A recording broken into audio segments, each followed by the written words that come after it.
Okay, so let's have a look at Painter, Substance Painter. This is where we're going to be creating all our textures in. Some of you might already, of course, have experience with this. Some of you might have never seen it before. Some of you might have heard of it or used it. Whatever, right? What we can think about Painter as is just 3D Photoshop. It's got a lot of similar functions or features that Photoshop and any kind of pixel-based software would have, except because we're dealing with 3D, it's like Photoshop on crack for me. It's Photoshop on steroids. So there are a lot more things you have to think about, but unlike things like Painter, unlike things like Maya, which have a lot of functionality, a lot of things you can do, a lot of different workflows and all that kind of thing. You've only really got one workflow for Substance Painter, and it's just creating textures. So we've actually got a more simple UI because it's very much streamlined. So let's have a talk about the UI first of all. So what's going on? Right at the very top, again, like most softwares, you've got drop-down menus. But there are nowhere near as many of other softwares because we've just got File, and that has either a new, open, recent files, open samples, import resources, all this kind of stuff. Edit. The only thing I've ever used in here is settings and re-import mesh and project settings that are blanked out at the minute because there's nothing going on. Mode.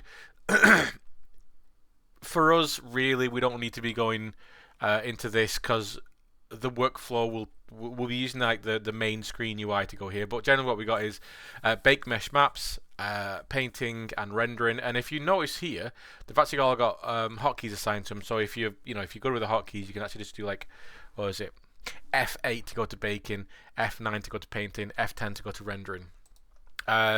It's got a decent renderer in it, so you can do that, but it's not the best. It's what they call iRay, and it gives you a fairly good render, but not the best. Window, well, just because of access to all our kind of different windows. Some of these we'll never use, some of these we will use a lot. Viewports, it's kind of what's going on screen, obviously. JavaScript, Python, and help. We're not doing any JavaScripting, we're not doing any Python, and we shouldn't hopefully need to go into the help menu. So that's the drop downs. We'll be going into File New and File Open or File Recent Files more than anything. Below here, so let's go over to the left hand side of the screen. We've just got a few things here that the top one is Paint, the second one is Eraser, third one is Paint Along Path, which is a really cool little fun tool. This one is Projection, I believe. Yeah, Projection. So this is where we can actually almost like project something down on the mesh and paint it on. This is Fill, Polygon Fill, so it's kind of like the fill function inside of Photoshop, but we can do it in like different kind of ways. Then we've got stuff like Smudge, we've got Stamp or Clone, and then we've got Material Picker, which is like the eyedropper from Photoshop or any kind of softwares. And then we've got more stuff like Upload. So these bottom four we never really use. Right hand side of the screen, we're going to ignore these kind of docked menus on the side here because these just relate to what's happening on screen. But on the right hand side here, and this is the default UI. The great thing about Painter is the UI is very changeable, and I actually have my own little setup. So texture set list, this basically shows you all the different items we're painting. Underneath you've got layers and texture set settings. So layers, well, they're layers. If you've ever used anything like Photoshop or anything like that, you know what a layer does, and they work very, very similarly. Texture set settings. This is a little bit more complex. This is a settings menu that relates to the texture set we're working on. So if we look up here, the texture set. So if we've only got one texture set, or if we've only got one object, then that's going to be really simple. This just controls the texture sets for them. If we've got multiple, it controls the texture sets for each individual item. And again, the more we use this, the more this will become very simple to understand. And in here, there are things we will be looking into, but again, nothing's in the scene at the minute, so nothing's there to look at. In fact, what I will do, because I've just noticed my UI is actually back to default. So there we go. This is the default UI. So yeah, we've got texture sets, list, which is all the items, all the things we're texturing. We've got layers, which is what layers are. Texture set settings, which are the settings for this bit. And the properties. And properties are important because that shows you everything that they're working on, all the different functions and tools and settings, of which there are a lot of them. Again, depending on what you're working on. This shows you all the different settings. Up here on the left, so I'll just move my head to... I actually don't need to do that, I'm in the right position. We've got assets, and this is full of different things. Now we come into the asset list quite a lot, but it's full of loads of fun functions and things we're going to be using. What it's not great for is it's got a lot of like preset materials, and unfortunately, I don't think they are the best made, default preset materials out there. And you can often tell when someone's used a particular material because it's just a very common material. But inside this whole thing, because there's lots of different things we can look at in here, there's a lot of things for different things. There are things like in this procedural menu here, there's loads of different things we can use. In this menu here, there's loads of different things we're going to be using. But, all that will come. So the assets list is there. And Substance 3D asset is basically when people have made stuff, they can put it on this, they can get it, sent in and validated, and they can put it on this asset library, or like Adobe will make their own assets put on here. There are objects and all this kind of stuff, and assets to texture. We will never be using this because this is pre-made stuff, and we're going to be making everything on our own. But I said before that this is all very customizable, the UI, so I'm actually going to get rid of that. And then in the middle, we've got two viewports. So on the left-hand side should be, and we might as well open up a little model. So I'm going to bring open this. What? So we'll just let this open. There we go. So on the left-hand side here, you've got the 3D window for our asset. And the controls for this are just like Maya. So I'm holding Alt here. Holding Alt, left click, middle mouse, right mouse. So the controls are just like Maya, including F for focus. So this is the 3D view. On the right-hand side view, this is the UV view. And again, we have got some Maya controls in here. So we've got left mouse, Alt, left mouse will kind of rotate the canvas. Alt, middle mouse pan. Alt, right mouse will zoom. And again, F to focus. And if you hold, while I'm rotating around, so I'm holding Alt and rotating around. If I hold Shift, it'll snap to complete angle. So this is completely that angle, completely that angle, completely that angle, all that kind of stuff. And again, you've got some kind of 3D gimbal on the bottom left here, so I can show you X, Y, Z. And in the UV view, you see U and V. Obviously, V going up, V vertical, and U going horizontal. So that's really good. So now you can see here that what I've got in my texture set list is Toad. And we can see it's called Toad, and it's set to a certain resolution here. In the texture set settings, we've got, if I lower this down, we've got information on this object, which we're going to talk about, like what these all mean. And then in layers, we've got the layers of what makes up the actual texture. And then we've got properties. You can see the properties actually filled with stuff at the minute because there is the ability to do stuff on this object, which is nice. Obviously, Control Z, step backs. Cool. So let's actually go over what we've looked at. Top menu here, there's some drop down menus, but all we're really going to be using is the file menu. We might sometimes have to come into the edit and maybe the window modes and maybe the viewport every now and then, but really everything is just file, either new, open, recent files, or open samples if you want to kind of like play around with something. And you'll see up on the top of the screen here, now we've got some like size, flow, stroke opacity, spacing. Well, that's all Photoshop stuff. And then we've got some other menus, other options here that we're going to look at. On the left-hand side here, we've got obviously draw, erase, projection. We've got trace by line here. What's it called? I forgot what it's called. Path along, paint along path. There we go. Polygon fill, which means I can literally just fill polygons in. Smudge, which means I can smudge. These are all basic options, though, remember. These are all basic stuff. We can do a lot more stuff in here. Right, so let's actually see what goes on with this. So what I'm going to do is go to File, Open Sample. Sorry, I'm rubbing the mic there. And I'm going to go to Meet Matte. Meet Matte, so I'm going to discard this. Meet Matte, there you go. So this is Meet Matte. He's a nice little template that we're going to be using just to have fun. And I'm actually going to set up my UI and show you how simple it is to make the UI in this. First of all, this Substance Painter, Substance 3D asset section here, I'm just going to click out. I don't want that at all. Absolutely don't want that. And my properties over here, which is currently here. Now, I like to see that as a whole big menu. So I'm going to click and drag that over to here so it's docked to the side of the screen. There we go. Right there.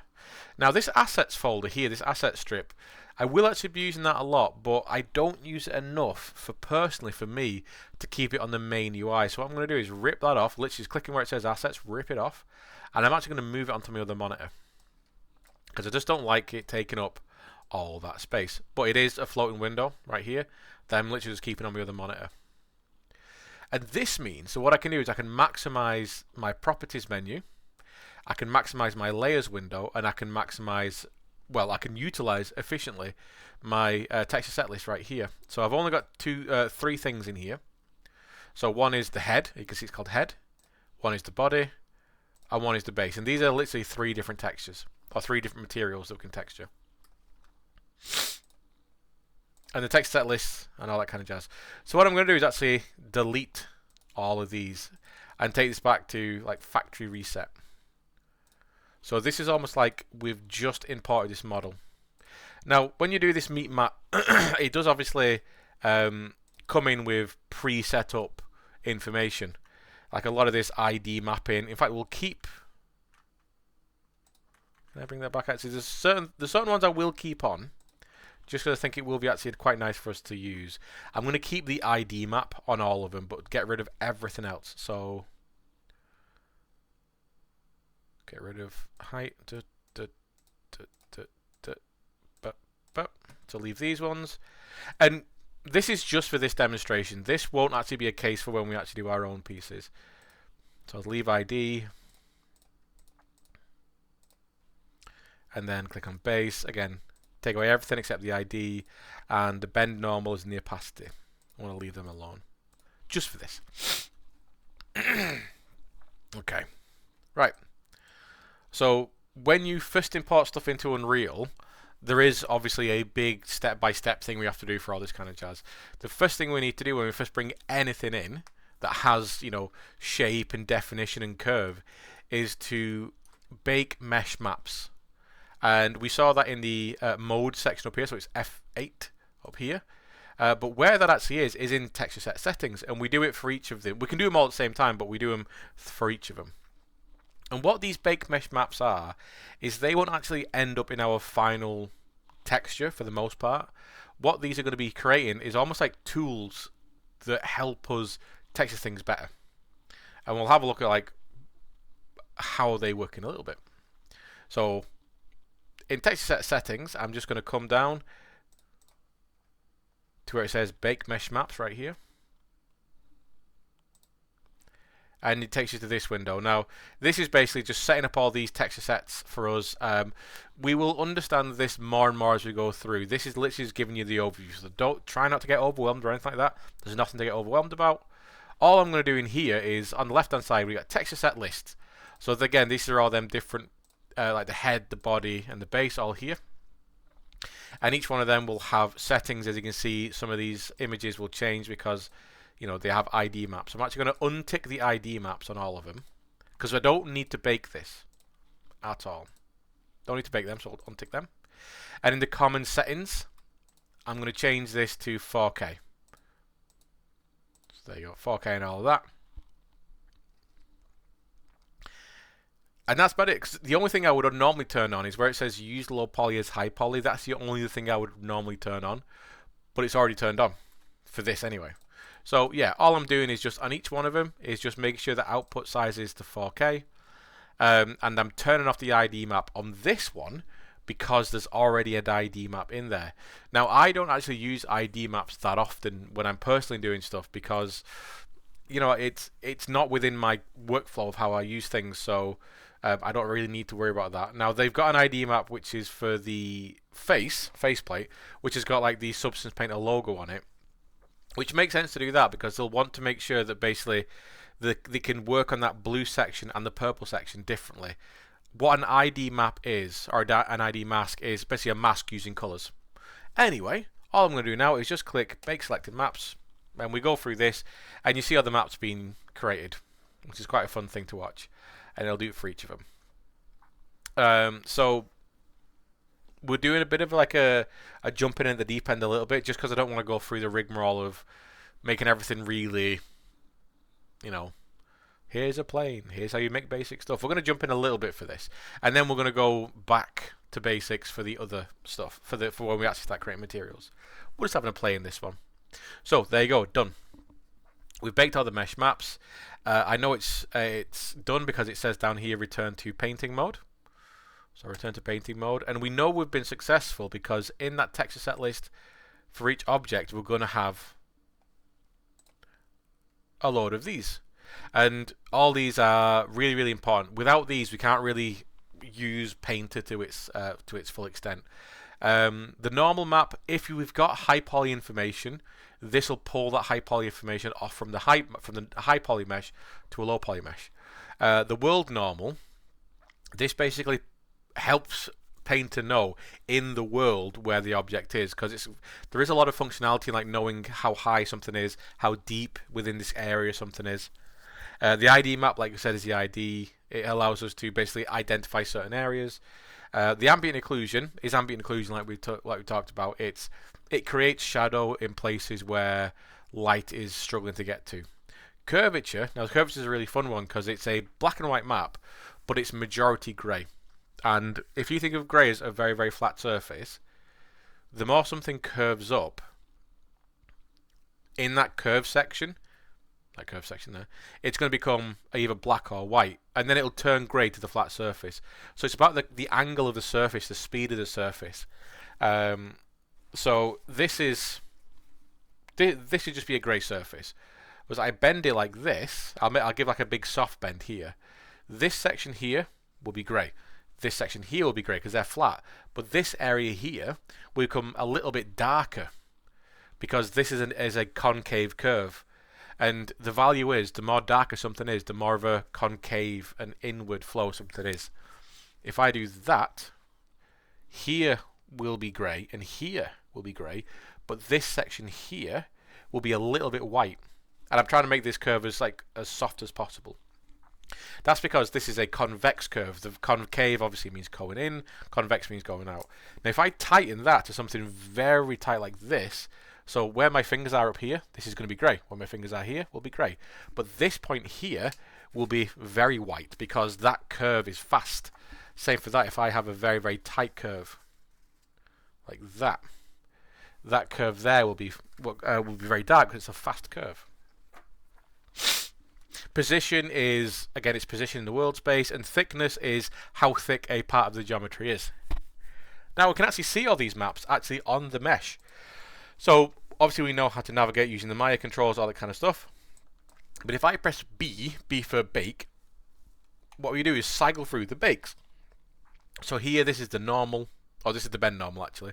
It says up here what the bake is. So I press B, this is the bend normal, and then I've got the opacity, and this is the normal. Now this is just flat nothing because it's not actually pulling normal information from something else. We've got world normal, then we've got ID, so you can see all the different areas of. Oh, it was the base, not the faceplate. Sorry. So you can see all the different areas of the mesh. This is ambient occlusion, so you can see where shadow is being created, where light is struggling to get to. This is curvature, so as you can see there. So on these convex curves, the sharper the curve, the lighter the curve. And on the inside there, this is a very sharp curve on the inside, the convex curve, so concave curve. And it gets a little bit darker there because, again, as you see, this is a little bit of a convex curve. This is your position. This is your thickness. This is your height. There's nothing there because obviously we're not pulling off height. And this is bend normals where we ended up with. So that's pressing B cycles through all them bakes. And then if you want to get back to normal mode, you press M for material. So cool. So we'll have them set up for each mesh. So let's actually go and do some stuff. Now, we can absolutely go and paint on here, and we can go to each one of the meshes, and we can paint. So you can actually technically use this like Photoshop. But the big thing I want people to realize is we won't be actually painting like Photoshop at first.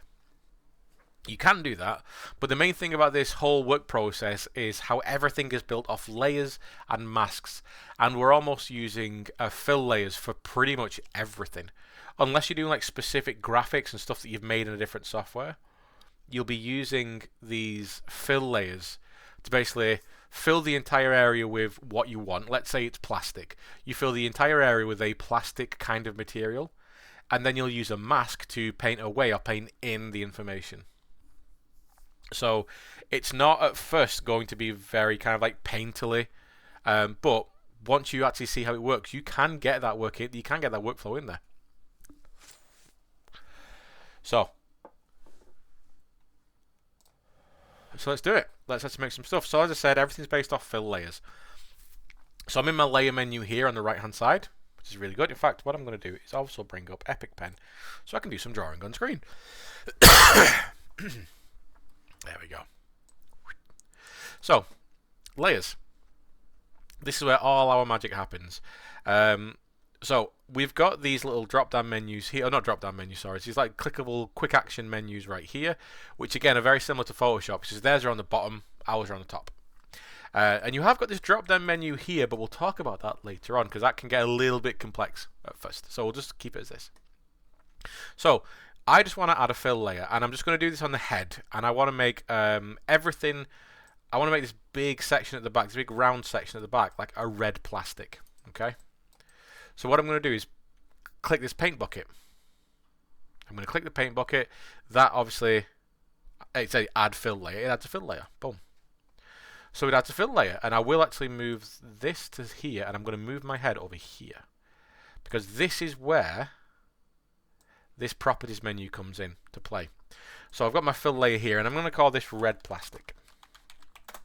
So again, just like Photoshop, you double click the word and you can name it.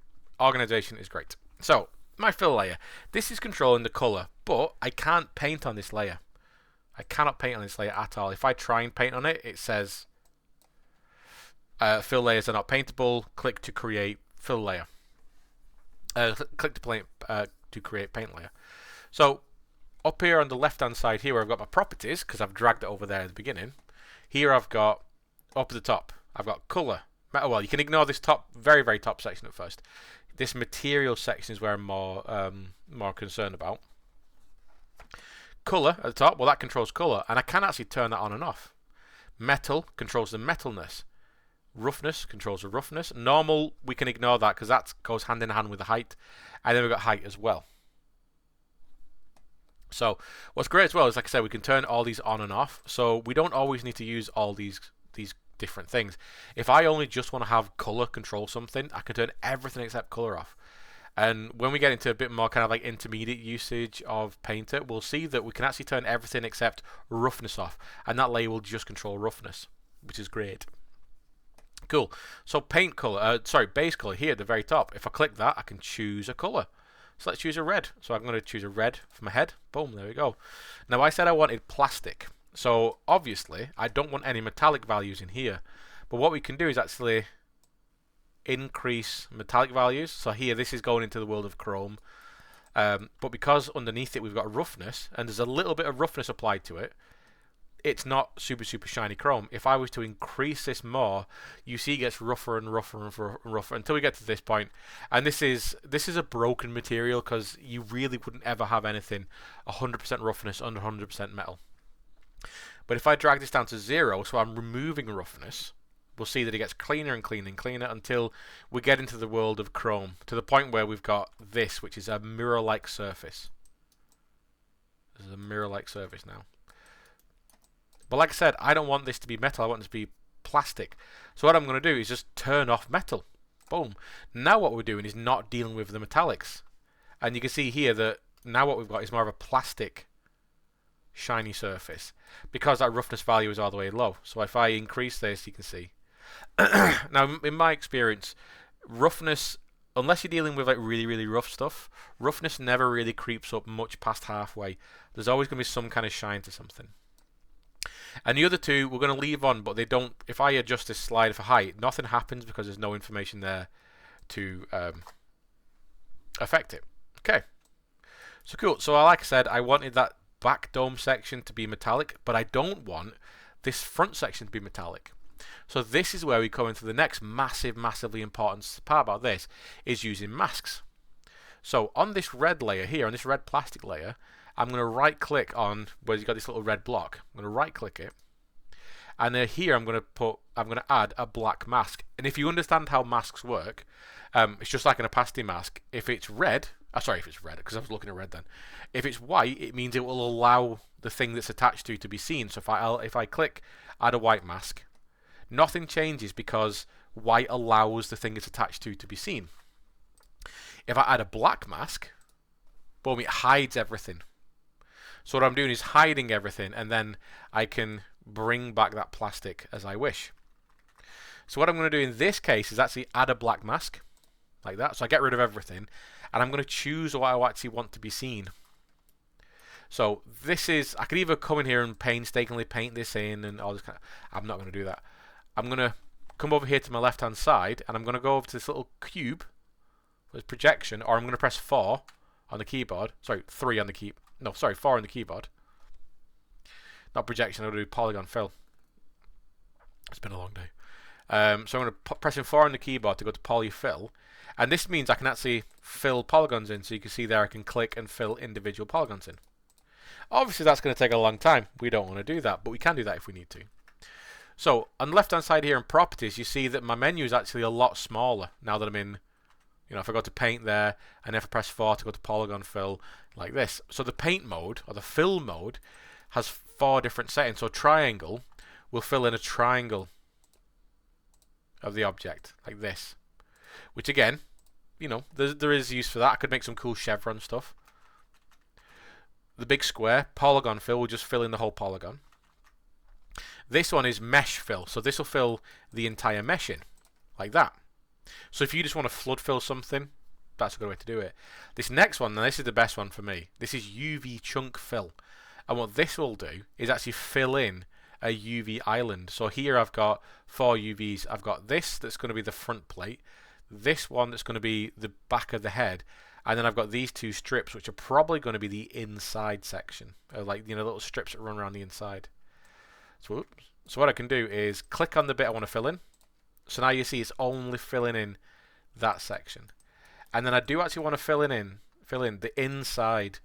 See how there's a little bit white in there on this wall? I actually want to fill that in right there. So I've got angled my camera correctly, fill that. And obviously if the UVs are UV'd correctly, that will be a separation between that bit and that bit. So cool. That's really nice. So far, awesome. I've got that next bit done. I'm really happy with that. And then I'm going to add a new fill layer. I'm going to call this gold. And again, what I'm going to do is add a black mask to this again. Well, in fact, before I do that, actually, sorry, I'm going to get that gold color that I want. So base color again. I'm going to find that kind of gold color. Metallic, well, metallic, it's pretty metallic gold. So what I'm going to do is bring that metallic value pretty high up, not all the way, but pretty high up. And then my roughness I'm going to bring down a little bit, maybe like that. And you can flavor this. There are actually graphs and charts you can get that actually tell you the certain number values you want to use to get specific things in there, you know, specific gold values and that kind of stuff. But for this, I'm going to eyeball it in. So that looks a little bit dark actually, so I'm going to just line it up a little bit. And maybe just nudge the metallic value up a little bit more. Okay, so that's my gold value.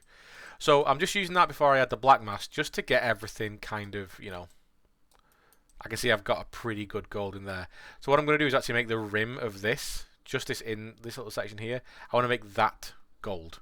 So again, add a black mask. This is repeated time and time again. We want to add a black mask.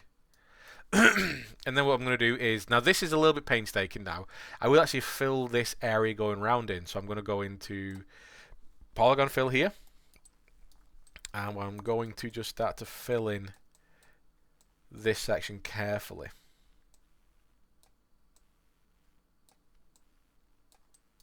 So we can see there, if we go around, we can see the gold is starting to get filled in.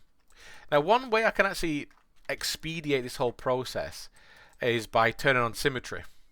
So symmetry is right at the top there. It's this little triangle section. So I call it a little it looks like a little sailboat. So we turn down and we click it, and then we get this little red line that goes down the middle. And we can actually change how it's being mirrored in here. So we're mirroring X, that's what we want. It's cool. And then what we do is go in again and just start to paint that in. And this is painting into polygons. And this will take a little bit of time, like I said, but it's all good. Now, ahead of time, if I knew that I wanted to actually have this as a separate piece, that I wanted to have as a separate material, I would actually separate that off in the UV. So I'd have a strip of this, so I can actually have that just be quickly done. But you know, sometimes you are given these things where it's like maybe the designer wasn't 100%, so you have to kind of work with what they give you.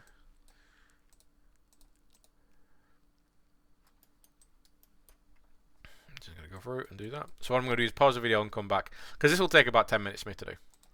Okay, and there we go. So it took me about 10 minutes to do that. It was a bit of a pain. But again, we're just working with what we've got. So what I've got here, if I come back, is just a nice little kind of ring of whatever. Ring of gold around there. Now, what I can do is here is show you some of the other, like one other parameter within the material that we, like when we filled it, we decided the color, the the roughness, the metallics, all that kind of jazz. So to access that, all we've got to do is click back on this color square here. So you'll have the mask, which is where we apply stuff, and then we have the color, which is what controls your overall view. So what I'm going to do is come back into this one, and we've got the height down here. Now, because I've actually isolated off that material only in one little section, if I increase or decrease the height, you'll be able to see the height actually change. Now, it's not actually physically changing the height. What it's doing is it's interpreting the height into a normal map, or into a height map. So what I can do is actually press C, and I can cycle through the actual texture channels. So here we go. So this is the height maps. You can see as I change that, uses that normal information changes, and you can clearly see as well, this is actually a great example of showing you that what we've got here is two surfaces that are basically opposed, they're facing in different directions, and as we bring the height in and out, they're basically facing away or facing towards each other, and the colors do literally just flip from one color to the other. They're exactly the same. Now, what the height isn't really good at doing is making a smooth, soft transition. As I said when we were first talking about these materials, is normal information can give the normal maps, because it's all a whole RGB value, can give you really nice, smooth, high-resolution information. But the height maps, bump maps, because they're black and white, they don't give you a smooth transition because they're generally around 8 bits, and you don't get a nice transition. And now, because in this case the height map is controlling the normal map, the normal map is just taking the information which is being processed by the height map. So this is giving us, if we go to the height, let's go through to height. There you go. So this is giving us some really crusty information on the sides here, which is then translating into crusty information on the normal map. But that's just us showing that. I'm going to set it back to 0. There we go. Nice. So what we've got here is two really nice things. And we've actually been doing a very, very basic approach to stuff as well. So what we're going to do is just fill in the rest of this headpiece, and then we're going to look at how we then take this setup, because everything is going to be made like this. Everything is going to be a filled material. So you fill the layer, you choose your material parameters, your color, your roughness, your metallics, all that kind of stuff, and then you control where you're seeing it with either a white or a black mask that is attached to it. That's exactly how we're going to do everything. But here, all we're doing is just doing it on very, very flat values at the minute. So the next one I'm going to do is, let's go for, so we've got plastic, shiny plastic on the front, and relatively shiny metal on the front, and let's do something rough, non-metallic. So again, I'm going to fill it in. I'm going to turn off metal because I don't want it, and I'm even going to increase the roughness to be quite rough. I'm going to change this to say be blue, like that. So that is what's going to be everything else. So again, what we do, I'll call it, I don't know, else, because it's going to be for everything else. I don't know, just for purpose of this. Again, black mask, so we hide everything. Polyfill. Oh, sorry, yeah. Well, polygon fill, yeah. And then I'm going to, again, just start to fill in those areas that I want. There's no point in me painting this information in, because I'm literally just trying to fill in polygons. And I've got symmetry turned on, so whatever I do on one side is obviously going to get update on the other side because this is a symmetrical object. Now, what's really cool about this, we didn't show it in the last one, is if you accidentally do this, and obviously I've gone over into the gold there. I'm like, oh no, what am I going to do? This is all just being controlled by black and white values. This is just a mask. This is literally what's controlling it. So you can see on this particular layer, everything is black that I don't want to be this blue color, and everything I do is going to be white. Now, up on the left-hand side here, because we're literally just dealing with a mask, you might have noticed that in the properties, there's only this slider, this color slider, going from black and white. So if I slide this all the way to black, it'll actually start taking away stuff. So if you accidentally paint over stuff, it's alright, just use a black mask and knock it back. This is one of the best things I like about this whole process. And this isn't just a me thing, this is an industry thing. This is what we call a non-destructible workflow. I can do whatever I want. I can make as much mess as I want within this color channel. And then there are ways using masks and stuff that we can control where we're actually seeing that. So it's very non-destructible. Very, very non-destructible. And the quick shortcut for that, by the way, is X. So X basically flips in between white and black if you're using one of these white and black layers. Like a mask or something. Oops, there you go. So what I do is generally just have, whenever I'm doing this, I just have my hand on X and I just jump back and forth.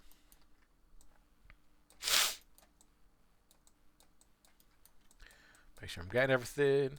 Again, this polyfill is really good for this. So anything that I miss, I can literally just drag a box over and include it.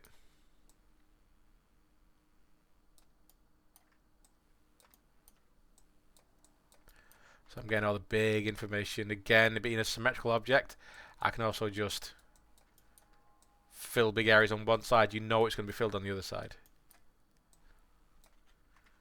There you go.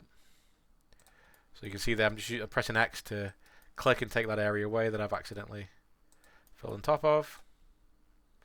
And I'm just clicking and dragging in those white areas to fill those polygons in. And you might be thinking, well, where's the artisticness in this? There is a crazy amount of artistic, opportunity in this, because what we're doing is essentially painting in real life. If we're doing realism, we're painting in real life, so we get to control through very cool parameters. You know, the edge wear on stuff, the roughness, any kind of information that we want. It's not always about just painting in like a painter to get this information in there.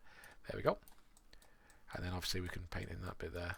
This may take a little bit longer, so I'll just I'll pause the video. And there you go. So that took a couple of minutes. Easy. There you go. So now we've got, if I turn off symmetry, there we go. So now we've got this little material. So we've got this plastic head. Let's call this. It's kind of like a bit of a fabric-y kind of blue, and then we get gold around here, which is really good. So those are three sections of material, three sections of texture, created really, really quickly that all have. So this is the metallic. Oh, it's the mask. Sorry. So we got the base color. This is what the actual color of the object looks like. Oh, I can see that I've actually missed off that bit. Oh, so I need to. We'll talk about that in a second.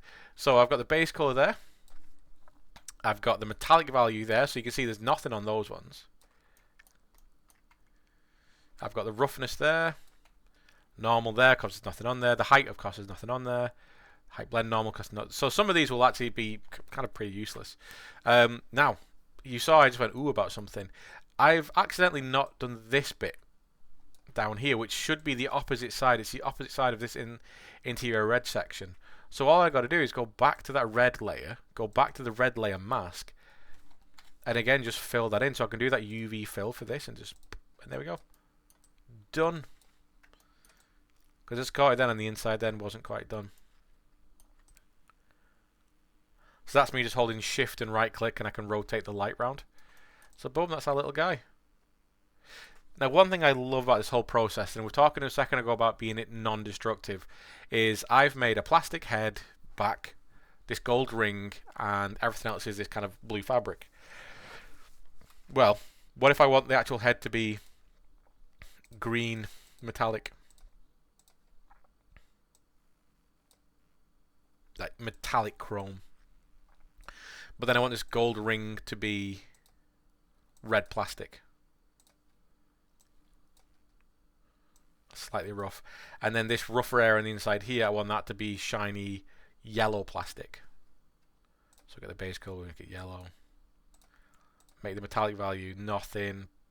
Plastic, fairly shiny. There we go. So I can change all these parameters whenever I want.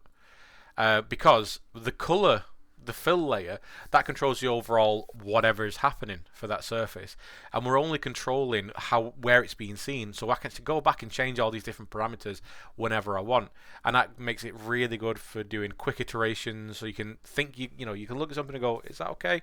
Get someone to look at it and go like, actually, you know what, that purple value needs to be pushed up a little bit. That's a bit too shiny. You can come in and just affect these really easily. And then obviously you're just controlling where it's being shown by the mask. And this is a very basic version of it. So what we're going to do now is do the exact same thing. I'm not going to do anything to these masks here, but what I'm going to do is on the body, I'm going to do the next stage. So this is stage 1, and this here is stage 2. Same process, but now we're going to do things a little bit differently by adding a bit more detail in there. So, because it's going to be really hard to look at that. I'm just going to change these back to what I had before. There we go. So let's go for the body. So again, fill layer for the main body. And again, I'm not going to use any special materials or anything for this. I'm going to make everything myself, but I'm going to add a bit more information to it. So for my main body, what I'm going to do is make it metallic, and we're going to say we're going to make it look like the body itself is has got some kind of rust damage on it. Okay. So what I'm going to do is, again, just make it feel like I've done there. I'm going to call this main body. And this is going to be metallic, like I said, but it's not going to be, it's going to be a little bit metallic, but it's going to be very rough. Almost like painted metal, thin painted metal. And I'm going to make this color, let's make it a painted, painted green, something like that. Okay, so we got a metallic value, slight metallic value there, but it's pretty rough. Let's actually bring it down a little bit, so it's more like, this kind of satiny metal kind of color. If you imagine a lot of bike parts, a lot of like push bike parts have got this kind of like satin, sandblasted kind of effect. So cool, awesome. Now I'm not actually going to do anything. I'm not going to put a black mask on that, because what I'm going to do now is apply a very basic rust color. So I'm not actually a rust texture, rust color, and then apply some rust. So what I'm going to do is make a new fill layer again, call it rust. And again, get my values in there. So it's going to be very rough. There's going to be a little bit metallic value in there, but my color is going to be a rusty browny color. So let's go for something like this. Okay. So obviously it's hiding it's above. But yeah, as per usual, we add a black mask to this. Everything that we actually want to affect is going to have a black mask on it. I'm not doing it on this green body here because I don't need to. I'm actually going to affect right now. I'm not going to affect this green body. But I'll add a black mask to this. Now, here comes the fun bit. I'm not going to do anything with this directly onto this mask. I'm going to add something to the mask to control what I see. And this is where Painter jumps up in its power. If I right click on the mask itself, I get this menu here. Sorry, I got itchy nose. And at the bottom, just behind my head, so I'll move myself over to the side again. So I right click on that, and we've got a menu here. And right at the bottom here, we've got all these different things, these generators, fills, levels, compare mask, filters, color selections, anchors, loads of really, really fun stuff. But we're going to do something quite fun, but quite simple at the same time. So right at the beginning, we did all the bake mesh maps, and this is where it's really important. If I click on that generator at the top, it adds this. Now nothing's happened now, but what you'll see is underneath the rust, underneath the mask, there's now an orange line, and this is basically saying something's attached to this mask. I'm not doing it to the color map, I'm doing it to the mask, and I've added this generator. And a generator is a bit like a smart function, where depending on what we choose this generator to do, it's going to do a few things. So with this clicked on the side here, clicked underneath, so you can see it's added this little thing underneath. Let's call these modifiers. On the left hand side here in my properties, I've got generator, and there's nothing in here except generator, no generator selected. Well, let's click on that. Let's click on that generator, and we've got a few things. We've got a little menu pops up. And these are all the generators that can be applied to this object. And there's lots of different ones. And these are just basically culminations of what we can do using other things anyway. So I'm going to find edgeware. So we're going through and we got this one, metal edgeware. So I'm going to click that. Oh, and then you'll see, oh, what's happened. So now what it's done, if I click on, go through to the mask, again, black and white. White was seeing something, black was not seeing something. What it's doing is it's masking through this brown material now. So we're starting to get a little bit of that information coming through. And with that selected, you know, we've added that metal edgeware now. Move my head again. Now we've got loads of different options in our properties, and have a play with them. But at the bottom, you can see actually what's actually being used to generate this mask. If we didn't have any of these in here, oh, you can't see me pointing at the screen. If we didn't have any of these in here, the generator wouldn't work. It'd just give us like a really rubbish version of it. But inside here we got all these sliders. So what does level? What does wear level do? So like you can increase the wear. You can increase the wear contrast. These are basically just Photoshop values. And if we turn on the mask, actually, you'll see. So this is basically just levels within Photoshop or any, you know, photo editing software. And you can just go through and you can just pick and choose and do what you want and find the settings that you want. You can also invert the entire thing. So here what I'm doing is I'm inverting the mask. So it says invert there true. It's going to invert it.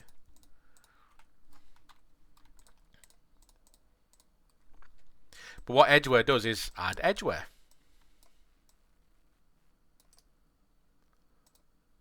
So I'm just going to right click and restore these back to default for all of them.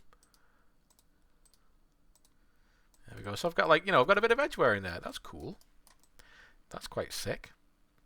And again, like I said, there you can control it, and because these are all separate layers, and all the only reason why we're seeing this much detail is because of the mask that's applied to it. So if I go in there and change like some parameters to the main body, what I can do is change the color. And you'll see it changes the color, but it doesn't change any effect to the rust. It doesn't have any effect on the rust because the rust is above it. You know, I can make it rougher.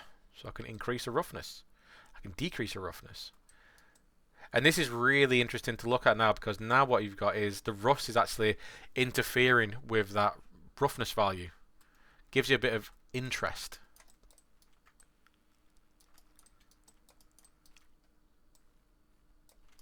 So what we're going to do is actually add another modifier to this.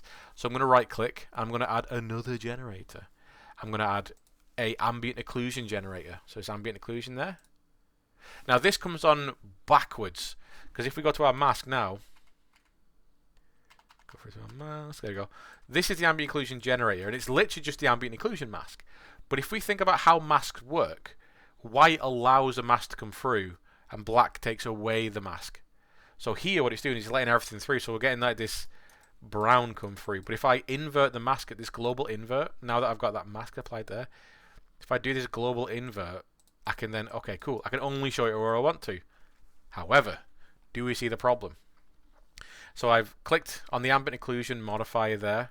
I've clicked up here, this global invert, so at least, okay, cool, the rust is in where we'd expect it, but then we've lost all that information underneath it. Why? Well, that's because on these actual modifiers, we have, just like in Photoshop, and just like on all the other layers, we've not spoke about it yet, but we've got layer blends. So if we look on, say, like the main body, we've got on the right hand side here, we've got this little drop down, and that's all our layer blends, like in Photoshop. And then we've even got an opacity slider connected to it. So I can turn it on and off the opacity to that layer. And the same things happen on this one. So on my rust layer here, if I click on the actual color, we've got layer blend, so I can multiply it, I can do whatever I want. And then we've also got opacity slider. So that's that, but we've also got that on each one of these modifiers. So you'll see here on the right hand side, the ambient occlusion, you've got norm, which means we're set to normal, and then we've got an opacity slider. So if I decrease this, you're going to see that rustness comes through, that edgeware comes through. And if you increase it, it sits over it. So what you can do is literally go through each one of these and find the result that you want. And there's going to be lots of different effects, you know, because of the way that layer blends work. It's adding, subtracting, blending, multiplying, all that kind of stuff. So a nice one I like to use is the linear dodge add, like that. And if we look at our mask, we can see what linear dodge add does. So normal, it's not allowing any information coming through. As if we cycle through, we'll just see like, okay, what's this? Oh, disabled, replace, multiply. Well, that's multiplying black values. So if I do linear dodge add, what this does, it basically just allows both values to come through at the same time. So the white doesn't override the black doesn't override white. So what I can do here is get both of them coming through at the same time. And then play with some of the settings, because maybe I'll increase the blur a little bit, which isn't really going to do much on this because it's quite soft anyway. The balance, I can increase and decrease. The contrast, so I can actually tighten that up into the area, into the corners a little bit. Bring that back so I can have very strong ambient occlusion, but only in small areas. So I can do something like that. And then there's here you can actually blur. There are more functions here to just play with. So right click and restore them to volume. And then we've got like use texture, use micro detail. So in here we can use micro detail stuff. So I can come in here and I can as you know, I'm getting a little bit off track. I'm getting a little bit excited. I'm getting a bit off track there. So yeah, you can add multiple you can add multiple things onto this. So I'll add one more generator to this.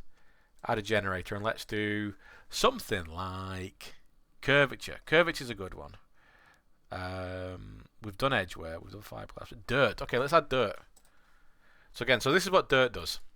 So it's kind of like a bit of a combination of ambient occlusion and metal edgeware. But obviously what it's doing is it's overriding stuff, and it's trying to act like how dirt would collect on surfaces. And again, when you do your image, you can see what it's actually using, which is quite good. And then obviously you got all the different settings and all that kind of fun stuff. But again, what we can do is just add that. So I'm putting linear dodge, so again, everything gets added through. And then I can just basically play with both the opacity of that particular modifier. So if I want to pull back the opacity of this top one I've just added in, I can pull that back a little bit. Or I can literally go into the parameters of that. So I can actually change the grunge scale. I can change the dirt level. So I can, like that. And then what's even cooler, well, not even cooler, but what you can also do is you can actually paint some stuff in. So I can actually go in there and paint stuff in. I can paint in information that I want, where it might be like, I want to put a little bit of asymmetry, so maybe it's like that. And then I can paint some away from that. What I'm going to do is, obviously, linear dodge, add that. There we go. So I can paint some stuff. Paint in, paint out. And remember, that's just me pressing X to kind of use the eraser, essentially. And that allows me to do some stuff. So that's now, adding a little bit more detail in there. But the great thing is, I can always go back and I can always change values on this. I can even go to this rust and let's say we actually want to, it's going to look really bad, but what I could do is start introducing a little bit of height in there. So now what we've got is almost like the rust is chiseling away at the metal, and we're actually, we're uncovering underneath the metal. Or to make it look even worse, I can push it out. It's almost like the paint is sandblasted, kind of bobbled a little bit. And then, like I said, all that information comes through on all these different maps that we'll be using. It's not really coming through that. Oh, it'll come through. There we go. That's the one. So this is the norm map that'll get exported. So there's loads of fun stuff you can do. Lots and lots of fun stuff. And again, all I've done there is just to use the same approach. I've used a fill layer to fill everything in. And then I've added a black mask to it to hide everything, and then I'm bringing back the information that I want, and then to that mask I'm adding modifiers to then play with the way that mask appears, to let certain bits of information through. Now, the last one I'm going to do is on the base, and this is where we're going to push stuff a little bit more now. So this time what I'm going to do is I'm going to introduce folders. So I'm going to add a folder first. So here's a folder icon right there. So I'll click the folder icon and I'll call this base 1. I'll make another one. I'll get base 2. Cool. Now the reason why I'm doing this is I can use multiple layers, fill layers, inside each one of these, and then I can, instead of having to mask off the individual layers, I can use these to mask off areas as a folder, and then whatever happens within that folder is only getting shown in the areas where whatever I do to the materials inside that folder, so I can make any kind of number of noise that I want, it will only get shown by where the folder's being exposed. So what I'm going to do is make concrete and wood, let's say. Concrete.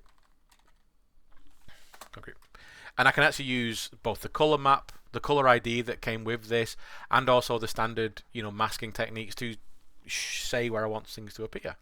So this is going to be my concrete first. So what I'm going to do is just make a concrete texture, no metal, bit of roughness. Or in fact, I'm not going to use any roughness or anything on this base one. I'm just going to leave it like that. And then I'm going to make a new layer. I'm going to make, again, no metalness because there's no metal in concrete. And then I'm going to make it a bit darker. So you can see how it's affecting everything. And again, fill layer. Sorry, not the fill layer. I'm going to right mask and add a black mask to this.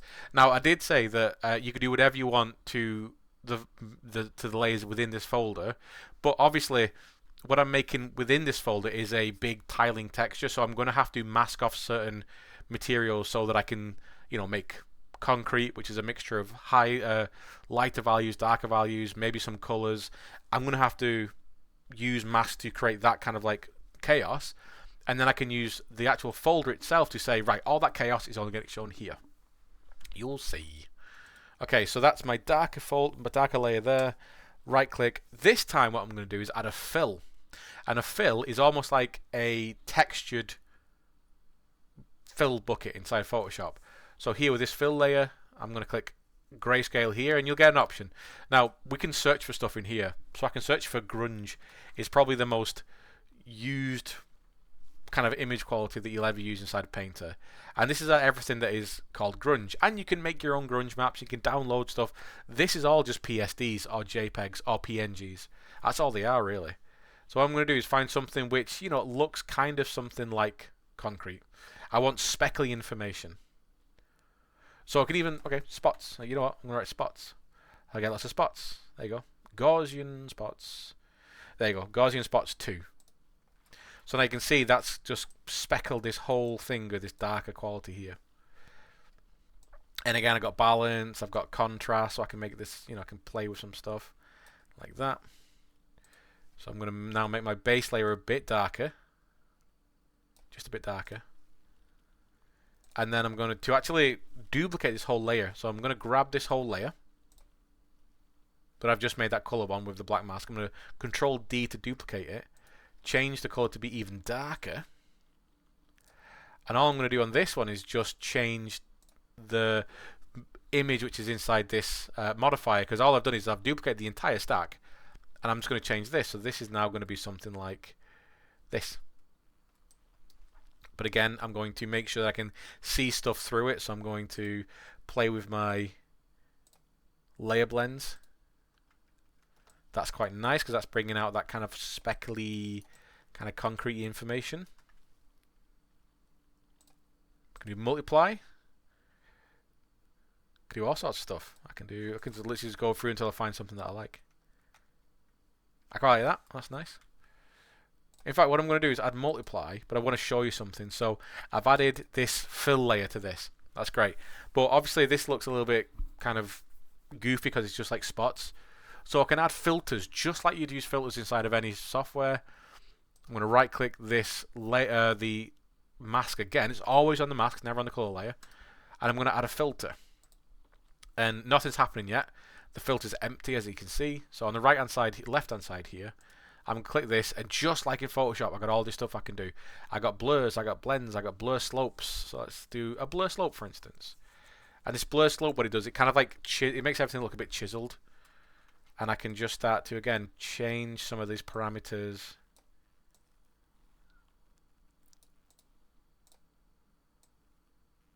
To get something that I like. That's a bit better, and I'm also going to knock down the intensity of the whole thing a little bit anyway. Because I'm creating chaos. I'm going to duplicate this layer again, bring it on top. Now this one, weirdly enough, I'm going to make yellow. Like kind of this kind of yellow. Make it proper rough. And again, I'm going to change the noise on here to be something like... That's a good one. Grunge spots dirty. There we go. Because if you look at concrete, oftentimes there's like lichen buildup or something. Do that. Change it to green.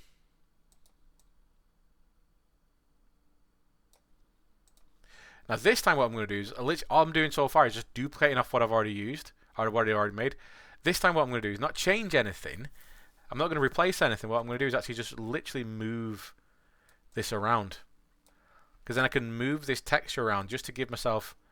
I can even tile it, like scale it up and down. I can do stuff just to give myself...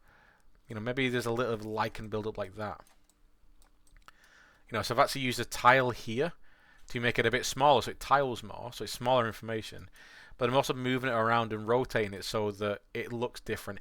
It's still the exact same grunge material, that grunge black and white image that I used before. All I've done is kind of move it around a little bit. I'm going to do one fresh material. Again, turn off metal. This is going to be really dark on this one. It's going to be really rough. So black mask again, always with the black mask. Right click, add a fill. This time I'm just going to make it really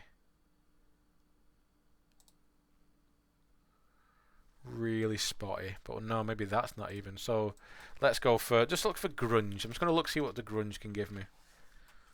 And have a see what's going on. Now what I want is something which has got a lot of separation between black and white. I don't want anything that's got a load of grey on it, because grey's, anything that's got a load of grey on, like say this, is going to basically blanket. It's going to give you a very soft mask, which I want a bit more kind of sharpness to it. So what's this one? Grunge, dusty scratch. That's really, it's not loading the preview, so no. Yeah, there we go. So I've got grunge dirty spots there. I'm going to change that layer blend to multiply, so it's a bit darker, and in fact actually make this whole thing black. Like that. And then I can start playing, going through each one of these and playing with maybe the height values, the roughness values. So I can go down to the bottom, turn the roughness on, and this will control the whole roughness of everything. But then maybe this one here, I'm actually going to make it a little bit shiny. So these little bits, as you can see there, they kind of jump out a little bit. Like that. These ones, I'm going to do this and maybe add a bit of, because there's a lot of noise there. I'm just nudge that height map then. I'm going to go back and add a bit of height to this. Again, just a fraction, not a lot. Go to this one now. Oops. And again, I'm just going to nudge that like that. Okay, so we got a basic concrete. We've got a super basic concrete, and you can see it's across everything so far. It's across the entire thing. So what I can do now is on this actual folder is the only reason I'm using masks inside here is just to mask off within that one material. I'm not masking off where it's actually going to be shown. Now what I can do to this folder, I can actually add a mask. So I can add a black mask like that, and then I can add, I can go in and do the fill and do that just like I did before. But this did come with that color ID map, so let's see what that will do. So if I right click, I'll go to mask with color selection. Now this needs an ID map to be brought in with it. So here I've got the ID mask, and I can literally just click where it says colors, pick one. I can just say, right, I'm only going to see this on the purple bit. Boom. There we go. So now all the purple is being used in a mask. So like I said, I don't personally use these a lot, and I think it's purely because I come from the character world, and I don't know, I've just never really, not that they're bad at all, they are, color ID maps are great. I've just personally never really used them that much, but they are great to do. I think it's the setup. You have to do a bit of setup beforehand, but you know, that's not too bad. So now what I can do is do the exact same thing with here. And here, like I said, I'm going to make wood. And I'm going to make some really quick kind of grainy wood. So again, within this base too, let's call this wood. Weird.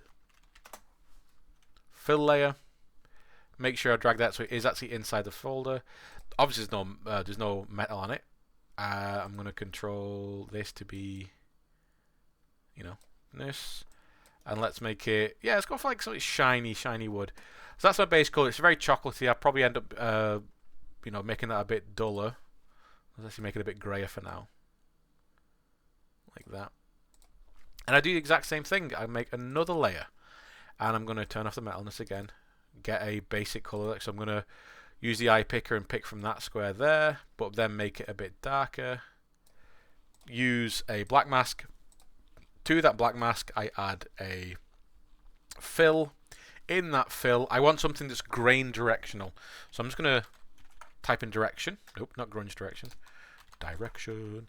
And you'll see here I've got like anisotropic directional stuff. Anisotropic radial. Go on, load preview. There we go. But I've got these other things here. So I've got this directional noise 2, directional noise 3, directional noise 4, directional scratches. These all look very woody anyway. So what I'm going to do is add that. It's very subtle, so I can play with the layer blends to basically push that forward. Ooh, that's better. I'm going to rotate it 90 degrees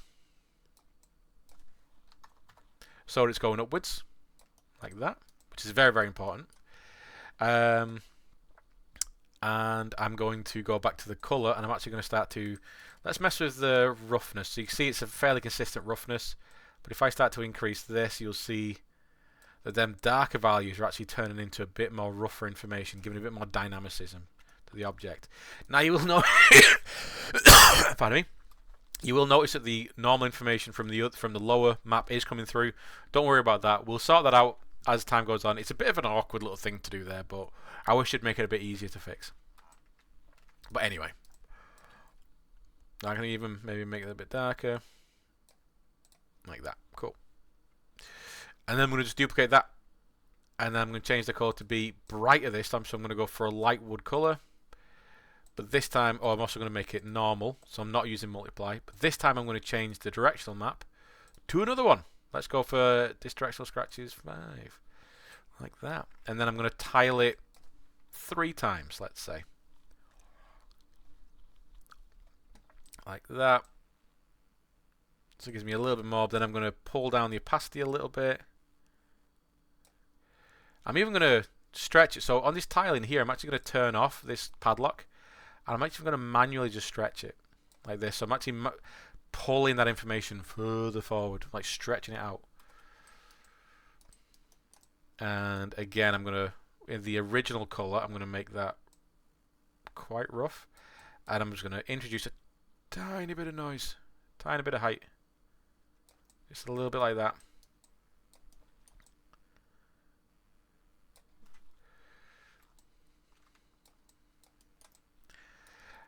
And then one more, just for poops and gigs. I'm going to duplicate the entire thing again. Change the base color to be something really dark. Make that a multiply layer. And then change the fill to be something. Let's go be crazy. Let's go back to our grunges. Not grunge direct. There you go. Grunge. And let's do something that has a bit of directionality to it, but has noise to it. So this is grunge brush. Looks fun. So that's actually got some height information on it as well. That I can obviously balance out.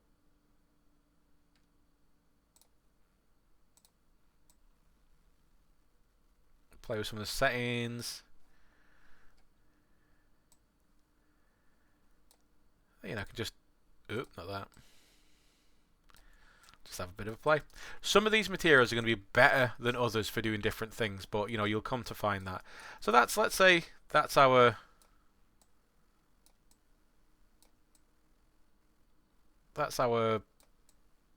you know, wood material. It's okay, obviously. It's not the best, but it's something. Got a bit of information, and then obviously all that is just contained within this wood folder. So what I can do is right click that, mask by color selection. This time I'm going to pick the blue, and boom. Perfect. So now we've gone from super basic, understanding how to just apply colors, play with materials, and then add masks to show off certain areas, to then adding basic mask control using generators, and obviously stacking generators and using some modifiers. And then we've got to something a bit more interesting where we're making basically complete materials, and then you controlling them by applying only to folders. So inside that folder is the whole concrete, but it's being controlled only to be seen in the areas controlled by the color map. And that is a whistle-stop tour of Substance Painter. There's obviously a lot more to it, and we're actually going to be starting off really basic. I'm just running an IRA here just to see what it's going to look like. We're going to start off really basic, and then we'll be gradually introducing this information, because in all projects you generally make your big materials first, and then for us it's going to be really great because we're going to add these big materials, and then we're going to see the world immediately come to life. And just like with everything, you can texture so far, apply what you've got there, see what it looks like, and then you can texture further and further and further, and you know, you don't have to have the texture finished to apply it to check what it's going to look like. So that is again like a whistle-stop tour of Painter, but outside of a few very cool functions. So some admittedly quite difficult functions to actually, you know, get your head around how they work and why you'd use them. That is Painter, and Painter is literally just we add a fill layer, we control the information on that fill layer, and then we control where that fill layer is being shown by using a mask and then modify to that mask. That's basically it. Cool. So I'm going to leave it there. I'll see you in the next one.